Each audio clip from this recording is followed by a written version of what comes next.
যুক্তরাষ্ট্রের president Donald Trump new York সিটির নবনির্বাচিত মেয়র জোহরান মামদানির সঙ্গে সাক্ষাৎ করার ঘোষণা দিয়েছেন। ২১ নভেম্বর শুক্রবার মার্কিন প্রেসিডেন্টের সরকারি বাসভবন ও দফতর হোয়াইট হাউসের ওভেল অফিসে এই সাক্ষাৎ হবে। ট্রাম্প নিজেই সামাজিক যোগাযোগ মাধ্যম ট্রুথ সোশ্যালে এই তথ্য জানিয়েছেন। ট্রুথ সোশ্যালের পোস্টে তিনি জানান, আমরা এই মর্মে একমত হয়েছি যে ২১ নভেম্বর শুক্রবার হোয়াইট হাউসের ওভাল অফিসে আমাদের সাক্ষাৎ ঘটছে। মামদানি অবশ্য আগেই এই সাক্ষাৎ নিয়ে আভাস দিয়েছেন।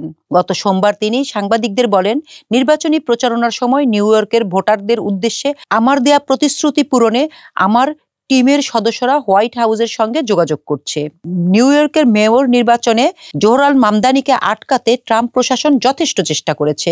ট্রাম্প নিজেই বলেছেন, মামদানি নির্বাচিত হলে নিউ ইয়র্কের জন্য বরাদ্দ সরকারি অর্থ আটকে দেবেন তিনি। মার্কিন সংবাদ মাধ্যম এক্সওএসএ জানিয়েছেন, মামদানির বিরুদ্ধে প্রচারণা বাবদ $240 কোটি ব্যয় করেছেন ট্রাম্প প্রশাসন এবং তার দল রিপাবলিক পার্টি।